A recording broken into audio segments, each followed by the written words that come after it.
¿Cómo están, muchachos? El día de hoy vamos a hacer una revisión del examen final del curso básico para medicina de la gestión 2022-2023, que terminó este enero, ¿no? Este enero de principio de año. Enero, febrero, perdón, terminó en febrero. Lo que vamos a hacer el día de hoy es revisar 25 preguntas, pero solo de morfofunción, ¿bien? Y son las 25 primeras preguntas que tienen, pues, la clave de dos premisas. Les voy a poner un cronómetro, ¿sí? Les voy a poner un cronómetro para que ustedes puedan responder la pregunta. Si desean, pueden pausar el video, así dura menos, ¿no? Pausan el video y luego responden, ¿bien? Pausan el video, responden y luego, pues continúan viendo, le ponen play y yo voy a responder la pregunta, ¿bien? Entonces, a continuación, se van a presentar 25 preguntas de selección alternativa. Cada una tiene una sola respuesta. Estas son preguntas de selección alternativa con clave. ¿Cuál es la clave? Miren, son dos premisas. Si le pongo A, la primera es correcta. Si le pongo B, la segunda es correcta. C, si ambas son correctas. Y D, si la primera y segunda son incorrectas. Bien, entonces empezamos. Les voy a poner un cronómetro chiquito, como para que ustedes puedan parar el video y verlo después. Bien, o sea, pararlo, responder y luego ponerle play. Entonces, empezamos con la primera pregunta. Puedes pausar el video y responder. ¿Bien? Ok, nosotros respondemos. La pregunta número uno nos habla del aparato digestivo. Sí, aparato digestivo. Es el capítulo número 24. Ahora, la pregunta uno tiene dos premisas. Hablando de la digestión mecánica. Hay dos tipos de digestión acá. Digestión mecánica y digestión química. La mecánica siempre implica en movimiento, masticación, destrucción, degradación, pero de manera física. Algo tiene que moverse, ¿bien? Entonces, pues para responder la primera pregunta, nos vamos a la página 931 y la pregunta dice, el complejo motor migratorio inicia en el intestino. Ok, ¿qué es esto de complejo motor migratorio? Es un tipo de movimiento, un tipo de peristaltismo que ocurre para empujar, ¿sí? Empujar sustancias a través del aparato digestivo. Este empieza en la parte inferior del estómago. Para la premisa decía inicia en el intestino, cuando no es así. Inicia en la parte inferior del estómago. Y empuja el quimo. El quimo es una sustancia resultado de la degradación del bolo alimentario a nivel del estómago. Entonces empuja el quimo desde el estómago hacia adelante, hacia el intestino delgado, dándonos a entender que la primera premisa está mal, ¿no? Porque no inicia en el intestino. Segunda premisa, nos habla de la segmentación. Ocurre más rápido en el íleon. Veamos. Seguimos en la página 931. La segmentación ocurre más rápido en el duodeno. Es más, en el duodeno se dan 12 veces por minuto. La segmentación son contracciones del músculo que van a hacer una mezcla de alimentos de hasta 12 veces por minuto para el duodeno. En cambio, 8 veces para el íleon. Por ende, es falsa la segunda premisa. Y nuestra respuesta correcta es D. D de Diosito, ¿bien? D. Sigamos. Segunda pregunta, ¿sí? Segunda pregunta. La segunda pregunta nos habla de la absorción en el tubo digestivo. Sacada esta pregunta del capítulo 24, aparato digestivo. Bien, les dejo acá el cronómetro. Puedes pausar el video y responder. Entonces veamos. La pregunta número 2 habla de la absorción. Nos vamos hasta el capítulo 24 y a la página 900, donde se ven las 5 funciones que tiene el aparato digestivo. La quinta que nos menciona es la absorción. Y bueno, veamos la premisa número 1. La absorción.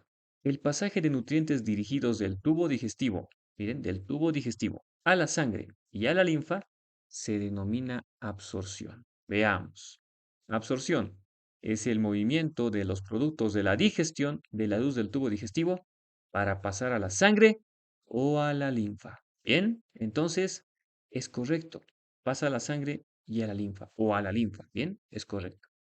La premisa número 2 nos dice lo siguiente. La capacidad de absorción de los nutrientes o nutrimentos del intestino delgado es del 90%. El restante se absorbe en el estómago. Ok, vamos a la página 933 donde vemos absorción en el intestino delgado. Y resulta que este es el encargado de reabsorber el 90%, miren, absorber el 90% de los nutrientes. Y el restante 10% se absorbe en el estómago y en el intestino grueso. Acá la premisa solo dice se absorbe en el estómago. Bien, la respuesta correcta es A. En A. Aquí faltaba intestino grueso.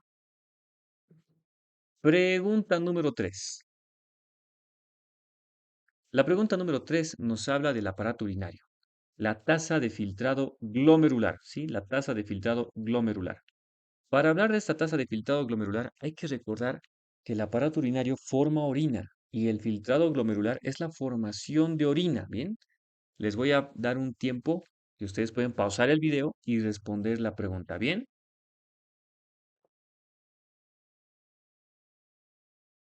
Ok, entonces nosotros continuamos.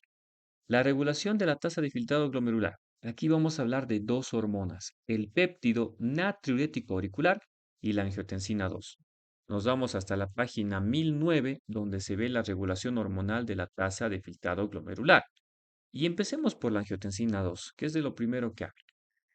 La premisa 2 dice, la angiotensina 2 con su potente efecto vasoconstrictor aumenta la tasa de filtrado glomerular.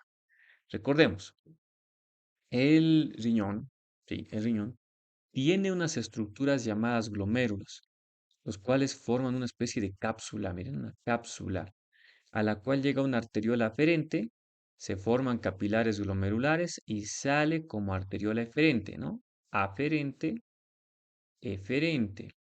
Y esta cápsula, pues, es la parte inicial del glomérulo, del corpúsculo renal. Luego tenemos un túbulo contorneado proximal, un asa de Henle, lo ves ahí chiquito, y un túbulo contorneado distal, bien distal, algo por el estilo. No me entra más espacio. Y bueno, dice que la angiotensina 2 tiene un efecto vasoconstrictor, acá, vasoconstrictor en las arteriolas, lo cual dice que aumenta. Aquí nos dice aumenta. Ok, ¿qué dice el texto?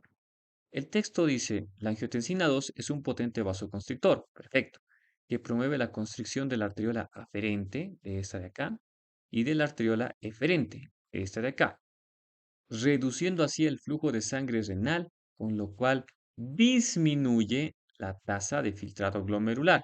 Y la premisa dice aumenta, por ende es falsa, no aumenta la tasa de filtrado, disminuye. Si quieres ponerlo en una forma más entendible o inteligible, decimos que la angiotensina 2 ayuda a aumentar el ahorro de líquidos. ¿Cómo? Aumenta el ahorro de líquidos. Ahorro de líquidos. ¿Cómo? Al disminuir la formación de orina. Al disminuir la formación de orina. Bien, al disminuir la formación de orina. La premisa 1 nos habla del péptido natriurético auricular. Natrio, o sea, natrio tiene que ver con el sodio de natrio. Miren, natrio. Natremia, natrio, sodio. Y urético es de orina. Entonces tiene que ver con el sodio y con la orina. Hacer pis, eliminar sodio. Péptido porque es una sustancia formada a partir de aminoácidos. Y auricular porque se produce en las aurículas. Dice la premisa 1 que este péptido natriurético auricular aumenta la tasa de filtración glomerular. Aumenta. Veamos. Nos dice que esta hormona péptido natriurético auricular eh, se debe a que hay un estiramiento de las aurículas, como ocurre al aumentar el volumen de sangre. Para producir reacción, estas relajan las células mesangiales del glomérulo.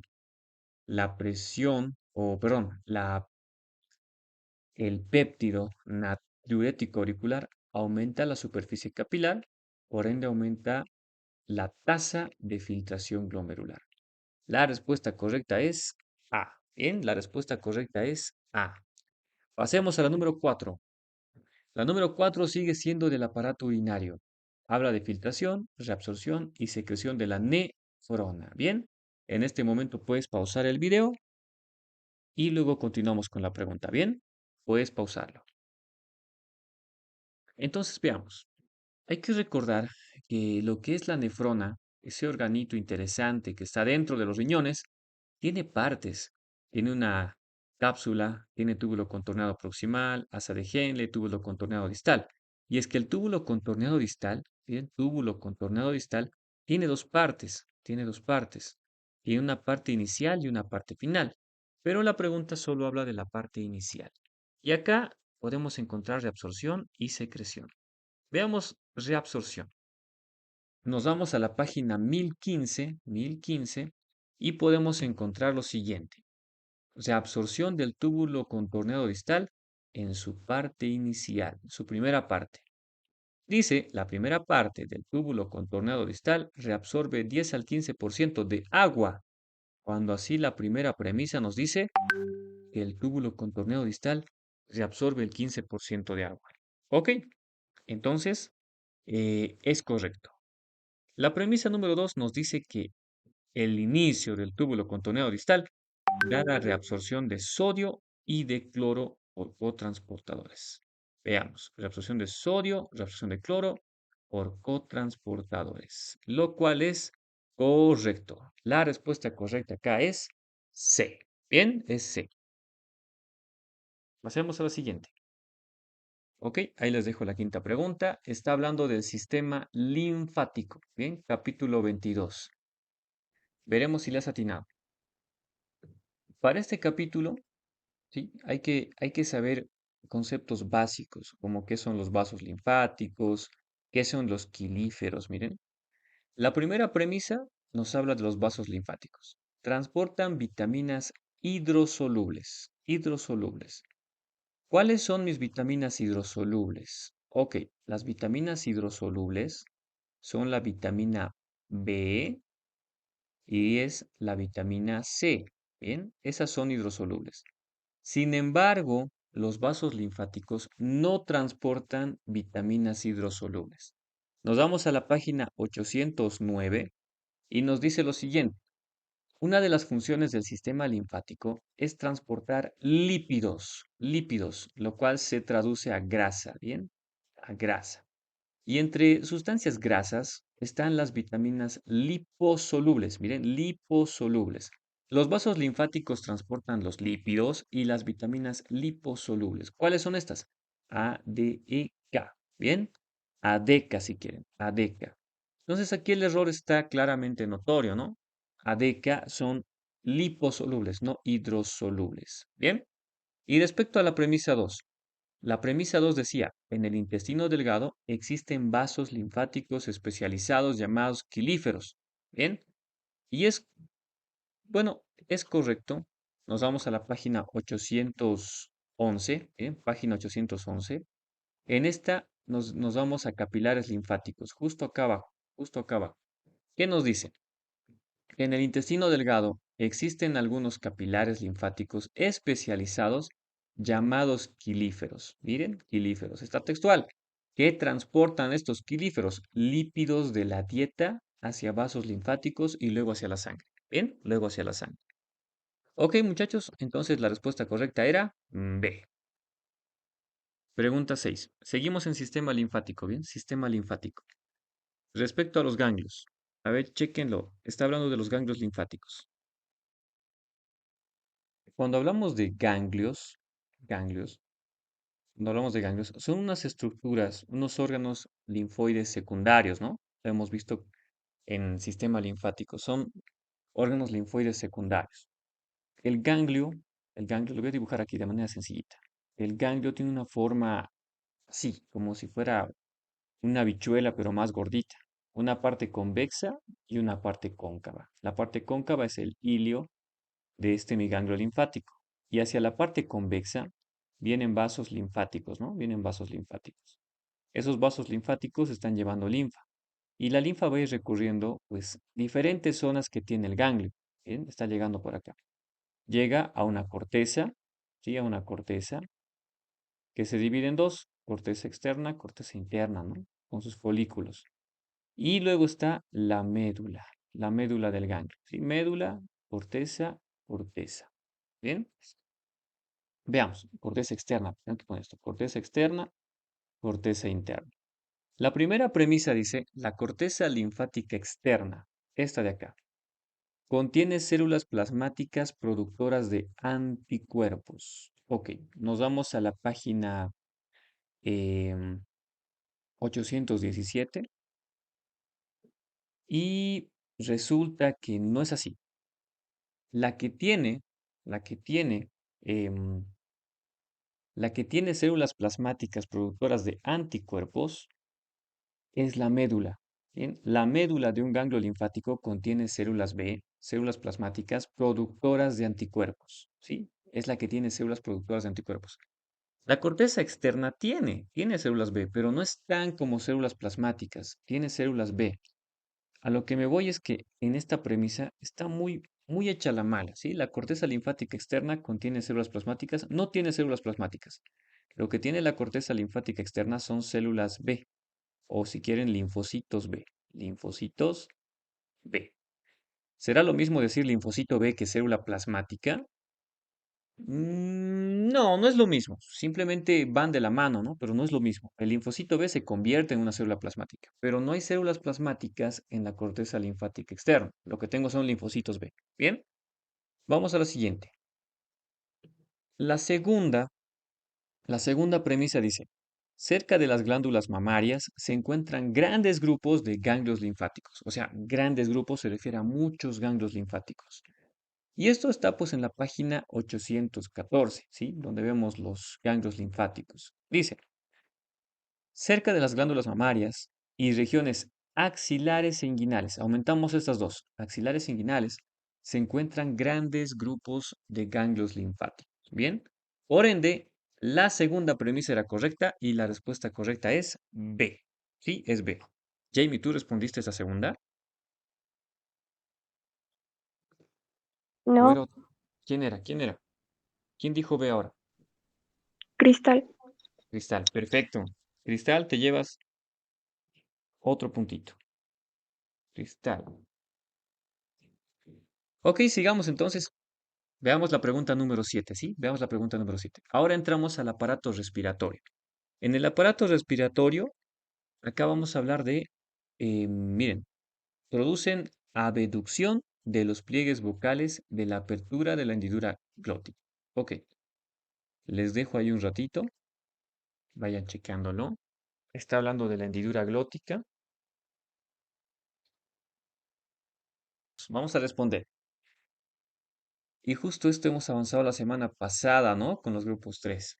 Aparato respiratorio.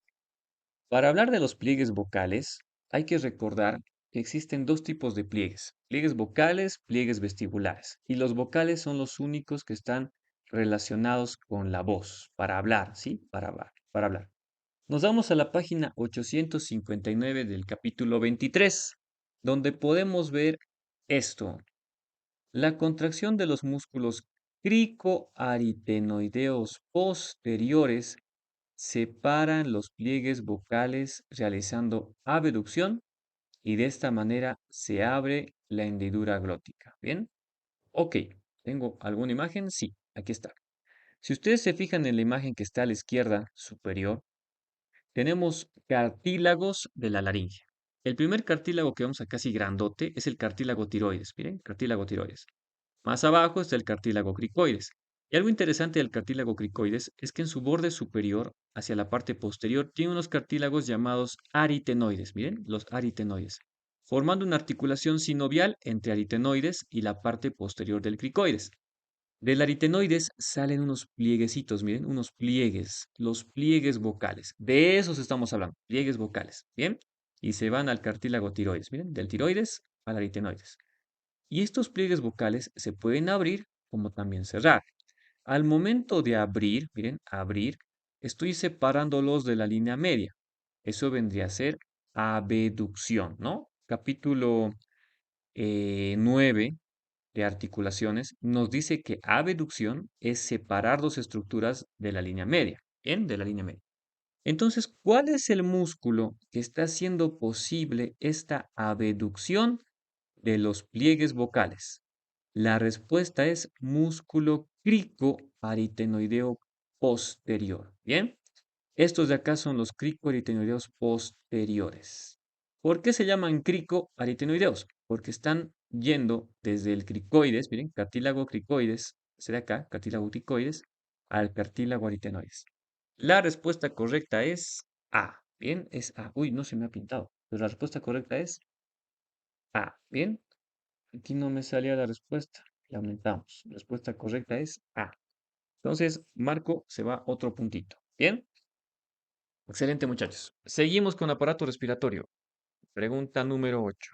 Componen la capacidad inspiratoria. Bien, les doy unos cuantos segunditos. Está fácil esta pregunta. A. ¿Quién dice A? ¿Quién es la joven? Melanie.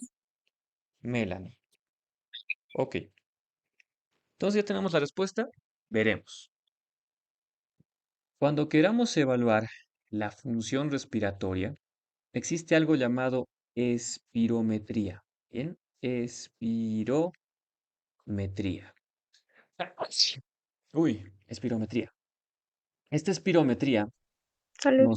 gracias, nos mide volúmenes y nos mide capacidades. Bien, acá tenemos la página 874 con este cuadrito de acá. Entonces veamos el cuadrito. En ese cuadrito se ven volúmenes, miren los volúmenes. Los volúmenes netamente es cantidad de aire, ¿sí? Cantidad de aire. Pero la pregunta dice capacidad. Ahora, una capacidad es la suma de volúmenes. ¿Quién es la suma de volúmenes? La capacidad inspiratoria resulta de la suma de volúmenes. Ahora hay que ver qué volúmenes. Busquemos. Aquí está. Capacidad inspiratoria. Es la suma del volumen de reserva inspiratorio y el volumen corriente. Bien, ese es el resultado, ¿no?, de la suma de dos volúmenes, mi capacidad inspiratoria. Veamos cuál estaba en lo correcto. Uno, volumen corriente más volumen de reserva inspiratoria. 2, volumen corriente más volumen de reserva inspiratoria más volumen residual. La respuesta correcta es A. Bien, la respuesta correcta es A. Y no sé por qué no me están saliendo las letritas, pero aquí tendría que decir A. Entonces, Melanie se va a otro puntito. Excelente. Esa sería la pregunta número 8. Vámonos a la pregunta número 9. Aparato reproductor. Bien, la primera respuesta se lleva el premio gordo, ya saben.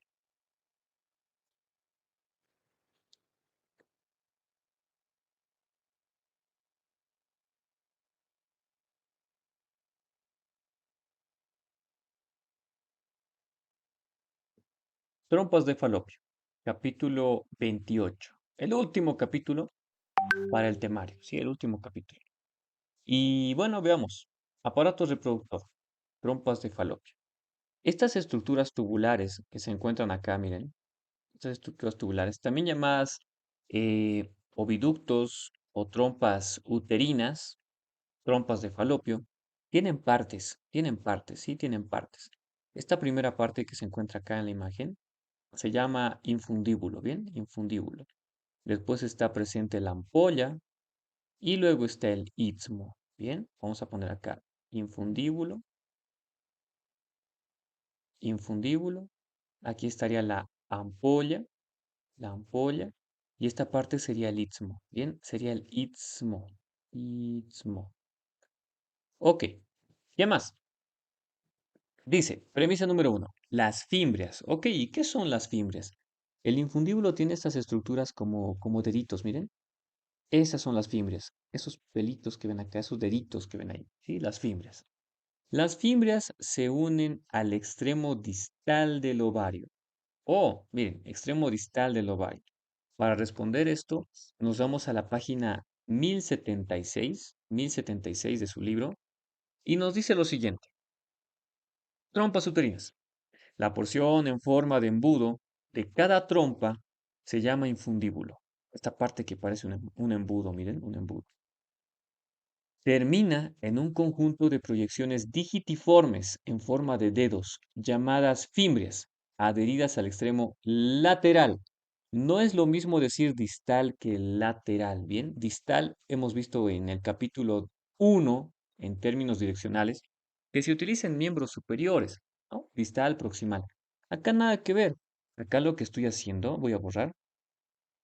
Acá lo que estoy haciendo es simplemente ver al ovario y tiene un extremo medial y un extremo lateral. ¿A qué extremo se están adheriendo las fimbrias? Al extremo lateral. Por ende, este está mal. Veamos la segunda. El istmo es la parte que se une al útero. Ahí está el istmo, miren, lo estoy apuntando. Ese es el istmo. Y sí, el istmo es la parte que se une al útero, miren. El istmo de la trompa uterina es la porción medial corta y angosta con pared engrosada que se une al útero. La respuesta correcta sería B. Bien, es B. Vámonos con la pregunta número 10. Ahí va. Sistema endocrino. Bien, sistema endocrino. Pregunta número 10. Está hablando de hormonas aminas. Entonces respondemos. La serotonina es sintetizada por los mastocitos y plaquetas a partir de la histidina. Ok, veamos. Nos vamos hacia la página 626 y vemos a las hormonas aminas. Nos dice, la histamina es sintetizada por los mastocitos y plaquetas a partir del aminoácido histidina, lo cual nos da a entender que el error es la serotonina.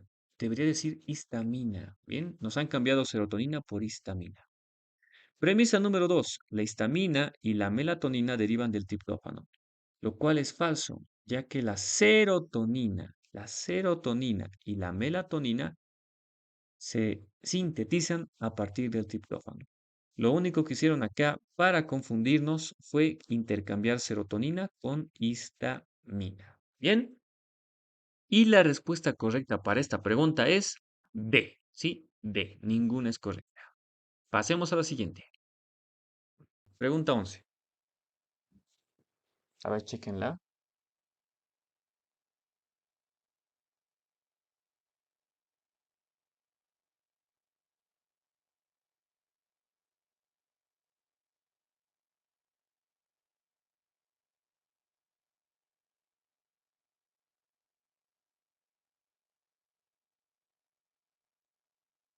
¿Alguien tiene alguna respuesta?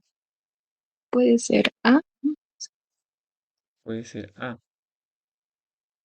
Ok. A ver, nos vamos a arriesgar.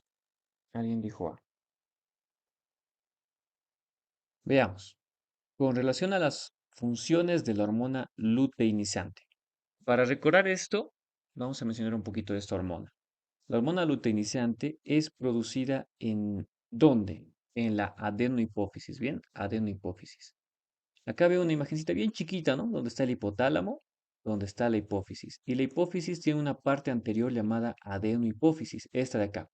Ella es encargada de producir hormonas sexuales, tal vez, que van a llegar hacia las gónadas, las hormonas luteinizante y la folículo estimulante. La luteinizante, veamos, en la mujer estimula la secreción de progesterona por el cuerpo lúteo. Nos vamos a la página 636. Ahí está, hormona luteinizante. ¿Qué nos dice? La hormona luteinizante estimula la formación del cuerpo lúteo. De ahí viene su nombre. De cuerpo lúteo, sí, de ahí viene luteinizante. Estructura que se forma después de la ovulación. Ok, en el ovario.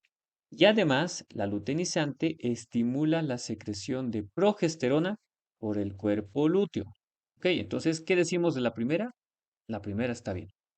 La segunda, veamos la segunda, tal vez desatinado.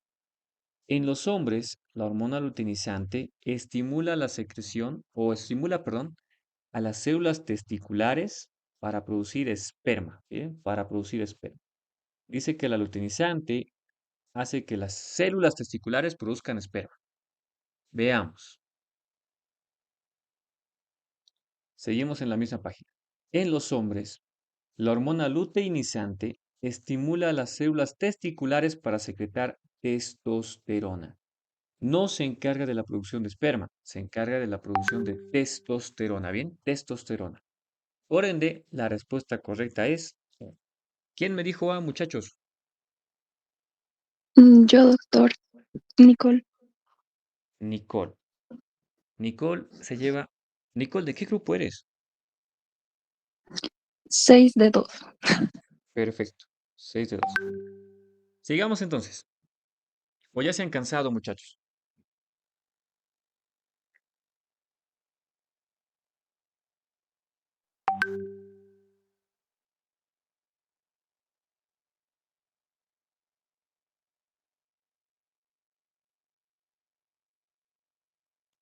Es A.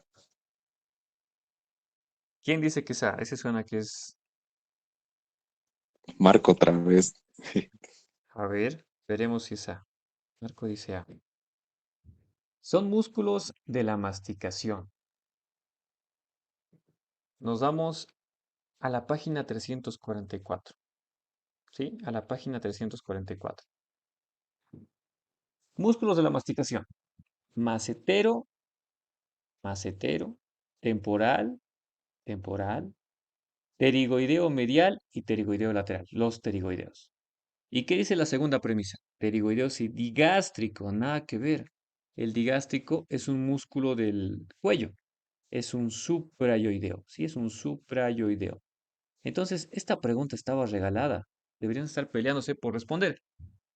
El digástrico no es músculo de la masticación. La respuesta correcta aquí es A. Bien. Marco va sumando 2 puntos. Vas a la delantera. Sigamos. Antes, ¿seguimos muchachos o ya se han cansado?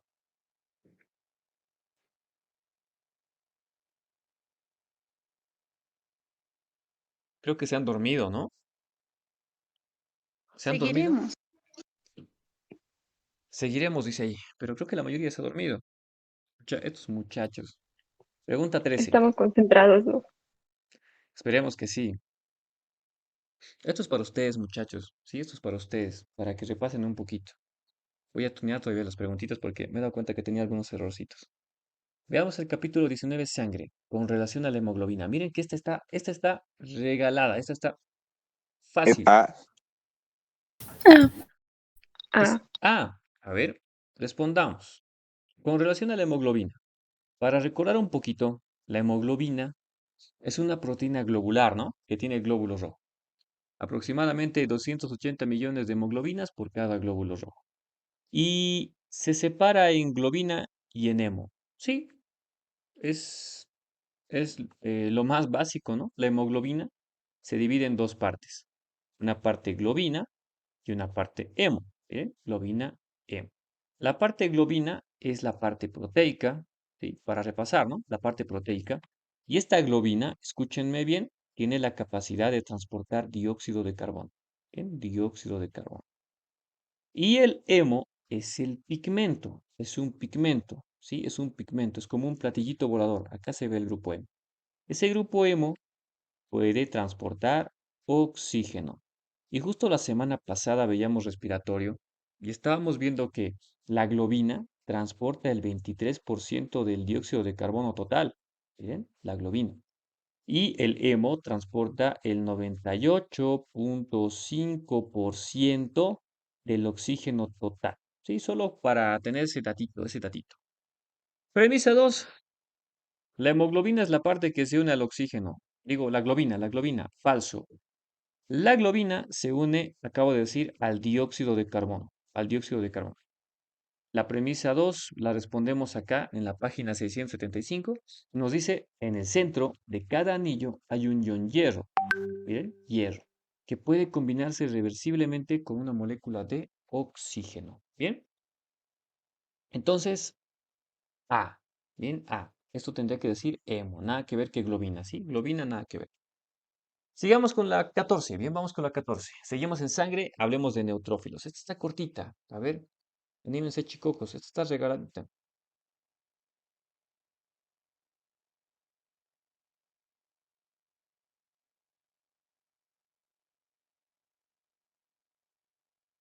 ¿Qué será? ¿Qué será?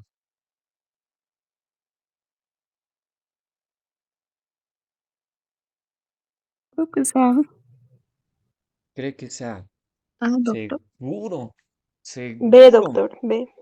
Fíjense que dice B. neutrófilos. Neutrófilos. Bien. Allá otro dice B. B. B. A ver, B. vamos a ver la imagencita. En la página 681 del capítulo de sangre, hay un cuadrito donde está el conteo de glóbulos blancos. ¿Sí? Conteo de glóbulos blancos. En ese conteo de glóbulos blancos nos dice recuento alto, miren, recuento alto y recuento bajo. Lo vamos a utilizar para responder la premisa 1. ¿Cuándo aumentan los neutrófilos? Busquemos neutrófilos, estos de acá, que son los más abundantes, ¿no? 70% más o menos. Neutrófilos, recuento alto, indican infección bacteriana, ¿sí? Bacteriana, no parasitaria. ¿Quién es el parasitario? ¿Quién es el que aumenta en parasitarias? Los eosinófilos. eosinófilo. Exactamente, miren, infecciones parasitarias. Cuidado, chicos. Los eosinófilos aumentan en parasitarias. ¿Y qué más? Dice que contienen defensinas. Veamos, nos vamos a la página 680. Hay un cuadrito acá donde está hablando de los neutrófilos. Miren, neutrófilos. Y nos dice lo siguiente. Los neutrófilos también contienen defensinas. ¿Bien? ¿Tiene defensinas? Tiene. Proteínas que exhiben un rango amplio de actividad contra bacterias y contra hongos. La respuesta correcta es B. Sí, era B de bueno. B de bueno. Vamos con la siguiente. ¿Quién me dijo B? ¿Quién me dijo B? Nombre. Cristal. Cristal, otra vez. Veamos la quinta. Uy, esta está regalada. O sea, ni siquiera debería ser por puntos. Todos deberían responderme al mismo tiempo. A ver, hemodinamia. Miren, hemodinamia. Son ramas de la aorta. Ramas de la aorta.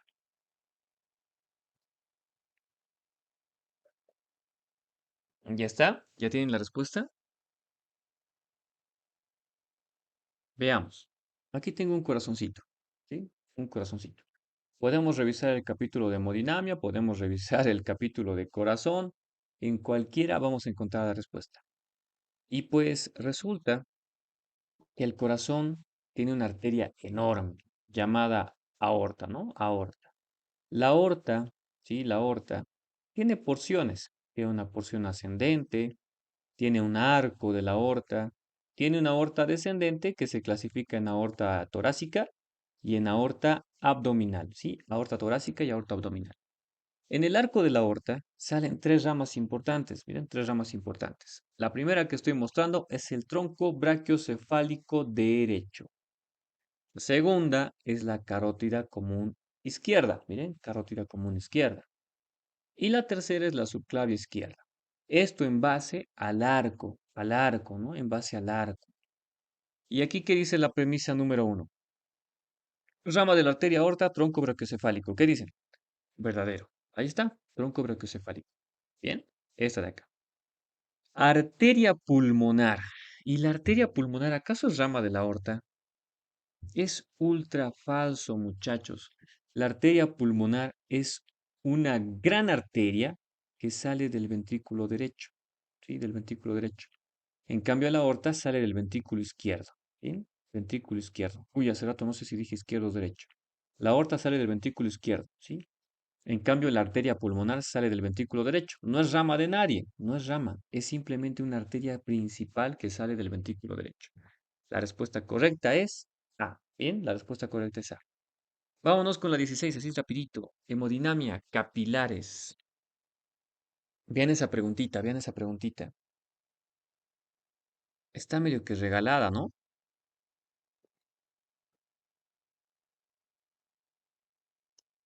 Puede ser C. C de Cristo. A ver, Para mí, C. ahí dicen B. Sí, yo digo. Dicen que es C y dicen que es B. A ver, chequémoslo. Hemodinamia, con relación a los capilares. Sabemos que en el corazón eh, tenemos la arteria aorta, ¿no? Arteria, arteria. Y la arteria es un tipo de vaso sanguíneo. Respecto a los vasos sanguíneos, hay cinco tipos de vasos sanguíneos. Están las arterias, están las arteriolas, más pequeñitas, están los capilares, están las vénulas y están las venas. Nos abocamos a los capilares, ¿sí? ¿Qué dice los capilares? Los capilares tienen forma de U. Nos vamos a la página 741, donde habla de capilares. Y nos dice lo siguiente. Los capilares son los vasos más pequeños. Tienen un diámetro de entre 5 a 10 micras y forman la vuelta en U que conecta el flujo arterial con el retorno venoso. Entonces, tienen una forma de U, dan una vuelta en forma de U, ¿bien? En forma de U. La segunda nos dice lo siguiente, es el lugar donde se produce intercambio de sustancias. La función principal de los capilares, muchachos, es el intercambio de sustancias entre la sangre y el líquido intersticial. Por eso, estos vasos de paredes delgadas se denominan vasos de intercambio. La respuesta correcta es C. La respuesta correcta es C. Pasemos con la siguiente. 17. Chéquenlo. Hablando del nivel tisular. Capítulo número 4. Miren. Uy, incluso la respuesta ya está puesta ahí. Es cierto para el músculo esquelético. Bueno, si la respuesta está acá, la respondemos. Veamos.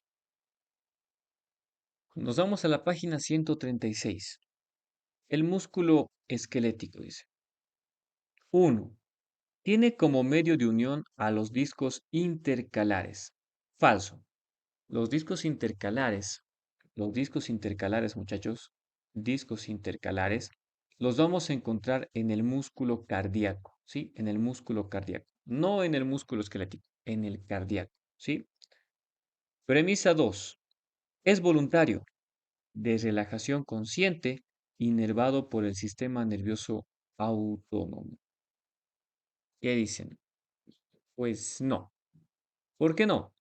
Porque el músculo cardíaco, perdón, esquelético, el músculo esquelético, no es inervado por el autónomo. Al ser consciente y voluntario, está inervado por el sistema nervioso somático, ¿bien? Somático, no autónomo.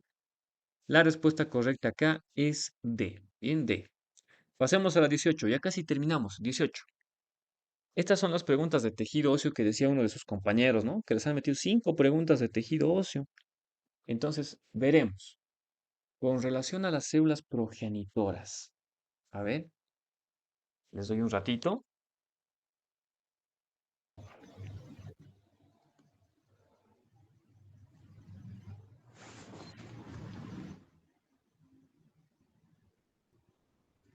B,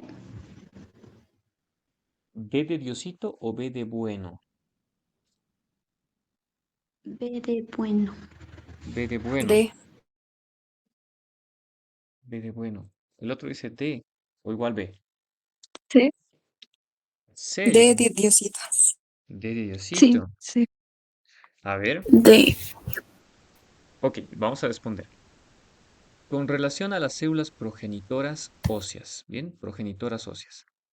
Si recordamos, el capítulo de tejido óseo nos decía que habían células. Una de esas células era una célula progenitora, sí, una célula progenitora, así bastante grande, que luego podía convertirse en un osteoblasto, ¿no? Que parecía como un tipo fantasmita. Luego se convertía en un osteocito con prolongaciones, así lo vamos a hacer bien chistosito. Osteocito, ok. Y otra célula que existía acá, pero no la voy a poner, bueno, sí la vamos a poner. Era una grande llamada osteoclasto, ¿no? Y el osteoclasto tenía muchos núcleos. Entonces eran 4 tipos de células que presentaba el tejido óseo, pero nos estamos enfocando en esta, en la célula progenitora. Bien, ¿qué dice?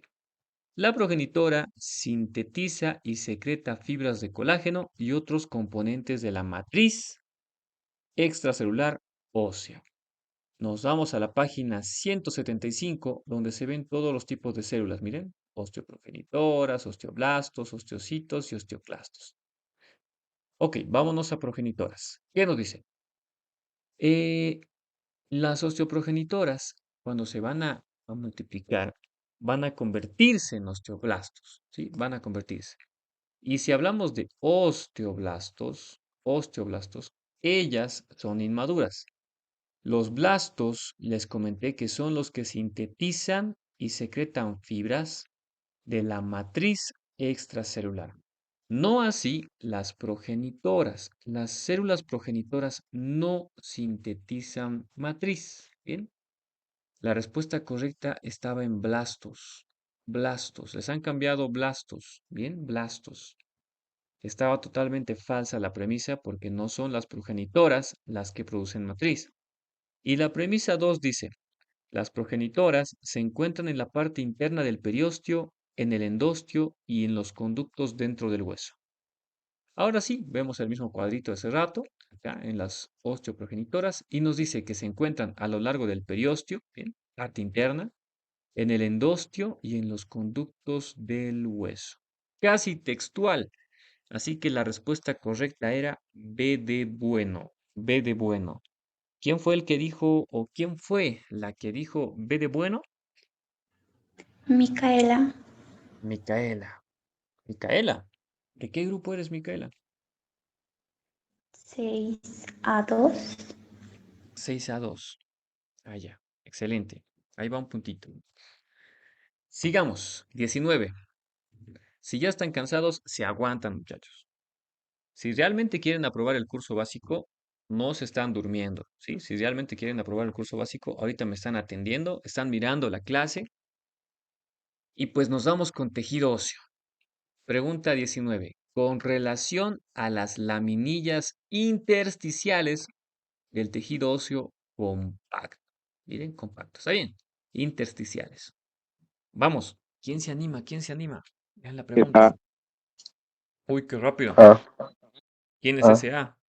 ¿Quién dice que es A? Marco, D. Marco. D. Marco dice A, allá D también dicen. A ver, C. ahí C ya también, mira. Veremos. Vamos con la pregunta 19. Nos vamos a la página 175. Ahí nos hablan de laminillas. Ahora, para recordar un poquito, vamos a hacer un dibujo que existía en su libro.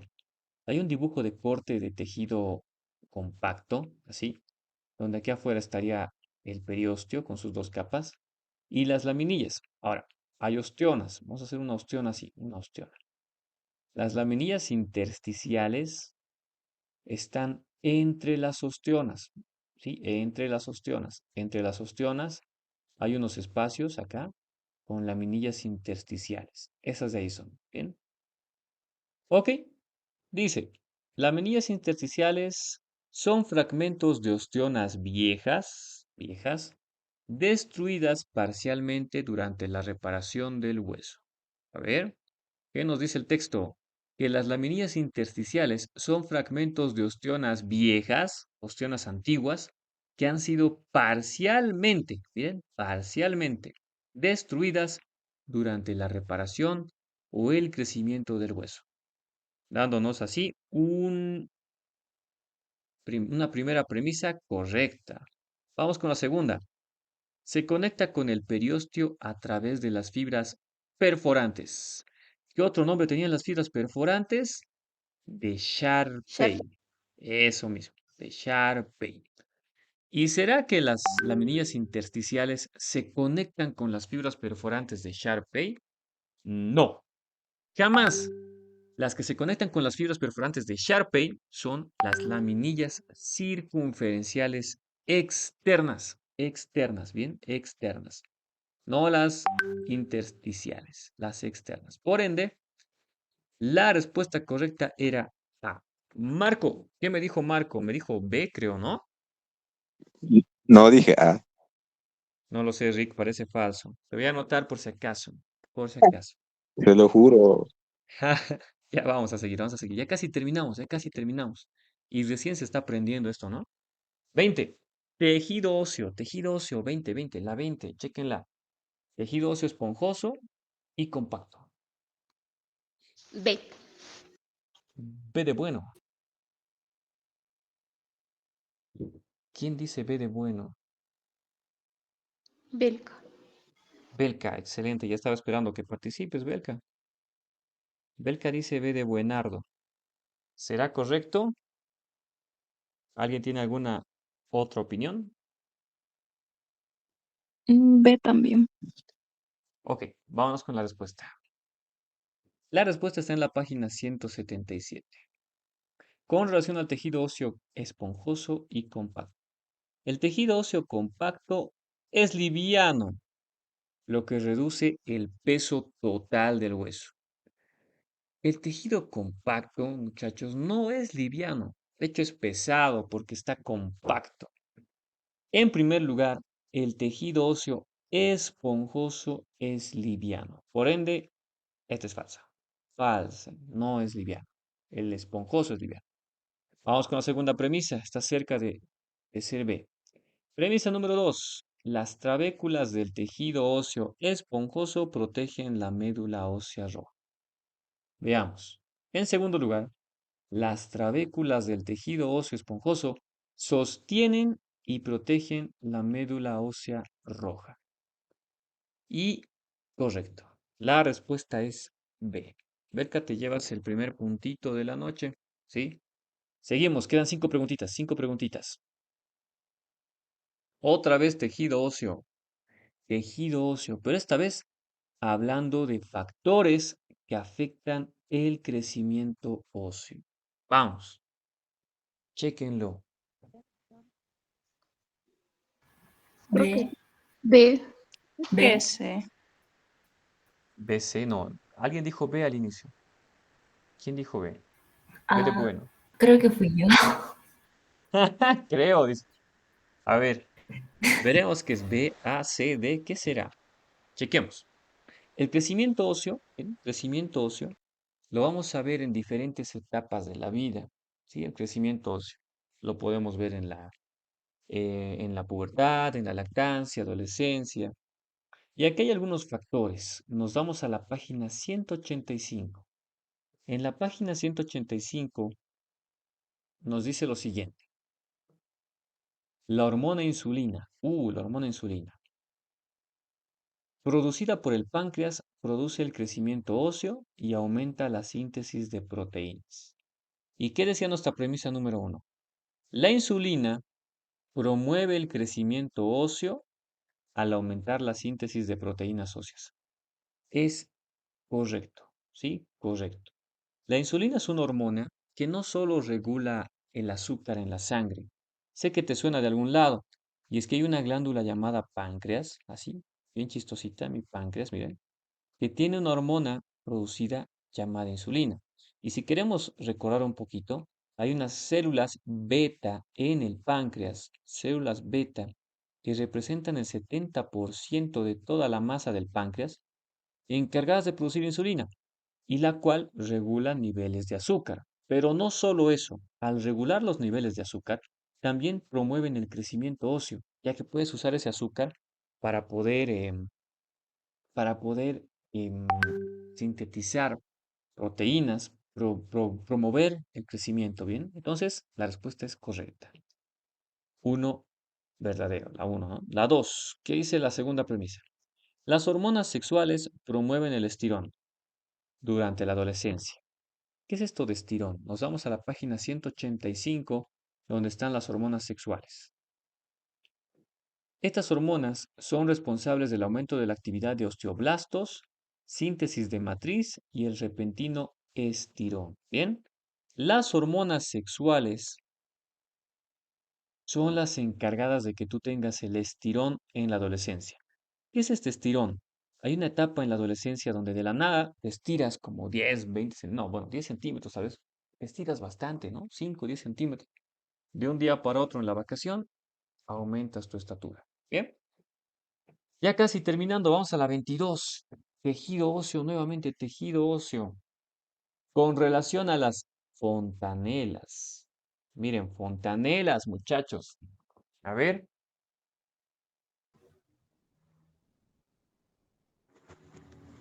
Es B. Parece sí para mí. B, C. ¿Quién dijo B? ¿Quién dijo C? Yo dije B. Marco. Marco. Marco, sí, el miércoles. Marco. ¿Y quién dijo C? Belka. Belka. Ok. Belka versus Marco.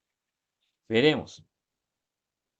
Las fontanelas, a ver, a modo de repasito, las fontanelas están formadas por membranas, ¿sí? Se encuentran en lugares estratégicos para permitir el crecimiento del encéfalo.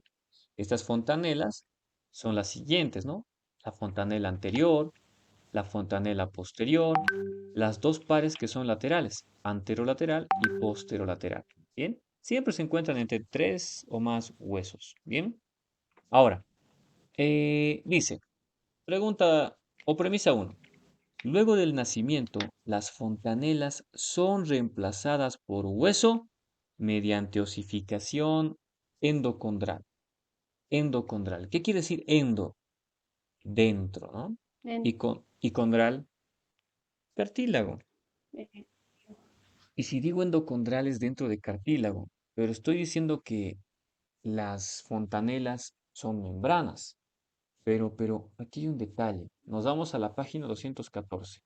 Dice, a medida que los huesos terminan de formarse, luego del nacimiento, las fontanelas eventualmente son reemplazadas por hueso mediante la osificación intramembranosa, ¿sí? Porque son membranas, intramembranosas, son membranas. Bien, no puede ser endocondral. Vamos con la segunda premisa. Bien, ahí estaba el error, no es endocondral. Segunda premisa. Sirven como espaciadores para el crecimiento de los huesos craneales adyacentes, lo cual es textual. Sirven como espaciadores para el crecimiento de los huesos adyacentes. Textual del libro. La respuesta correcta es B. ¿A qué se refiere con espaciadores? Permiten que permiten que los huesos crezcan, que tengan un espacio donde crecer. Y cuando dices adyacentes, quiere decir que están apoyados a las fontanelas, ¿sí? Están apoyados a las fontanelas. Estamos hablando del frontal, del temporal, del parietal, etcétera, ¿bien? La respuesta es B. Marco, te ganas otro puntillo. Pinche Marco, seguimos. 23. Sistema endocrino. Sistema endocrino en relación al óxido nítrico. Esta es regaladísima. S. C de Cristo. sí. I. Esta está regalada. Esta no es por punto. Esta es regaladísima. A ver, el óxido nítrico, el óxido nítrico es un gas. Es un gas. Ese gas lo hemos visto en varios capítulos, incluyendo tejido nervioso. En la página 626 del sistema endocrino, dice lo siguiente. Veamos acá. Óxido nítrico. El óxido nítrico es un gas, es tanto una hormona como un neurotransmisor. Premisa uno. Es tanto una hormona como un neurotransmisor. Bien, verdadero.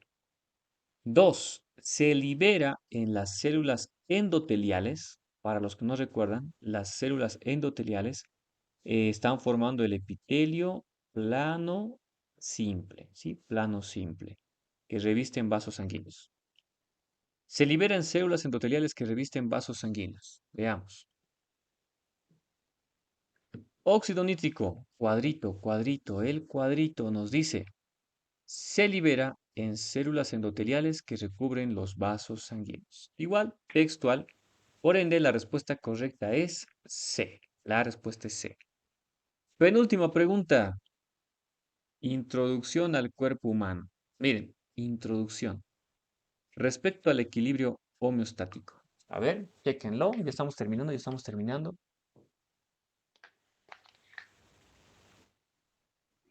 B.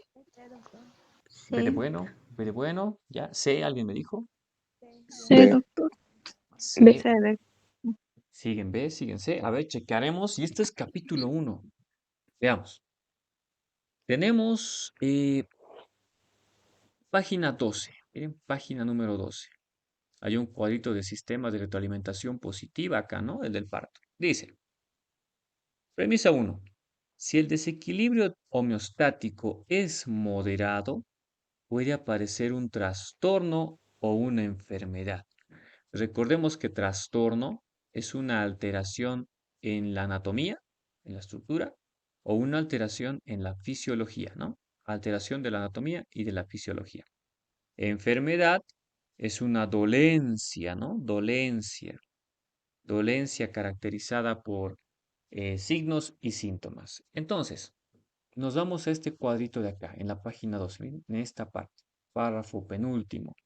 Nos dice, si el desequilibrio homeostático es moderado, puede aparecer un trastorno o una enfermedad, lo cual es textual. Bien, textual. La primera premisa es correcta.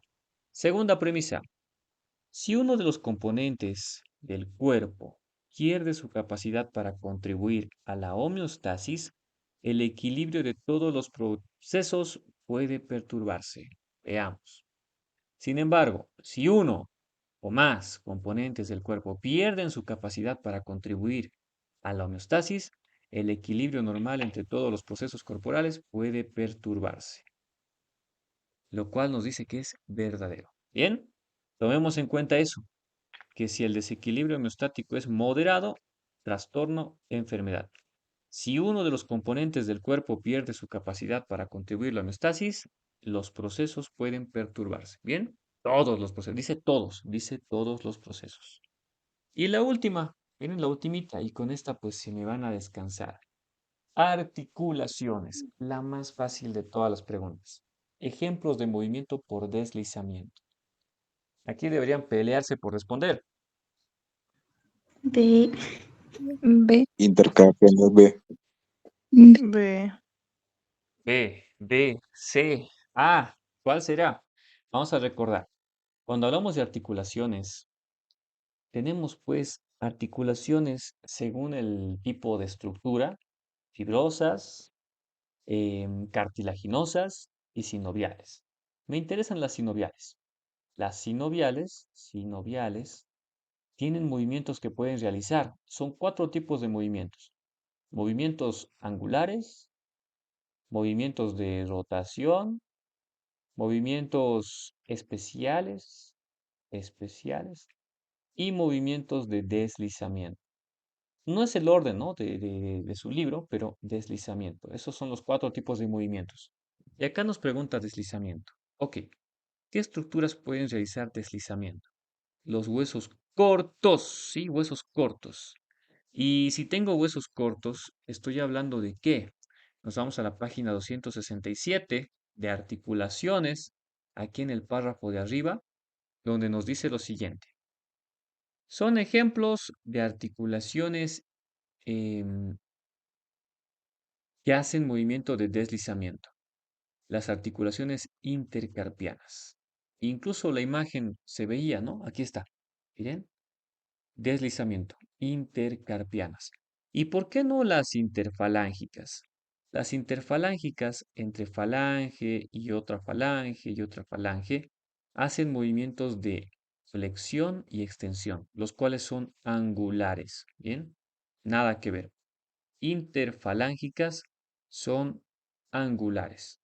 Las intercarpianas son las que realizan movimiento de deslizamiento. La respuesta correcta es B de bueno. Bien, con eso muchachos concluye la revisión del día de hoy.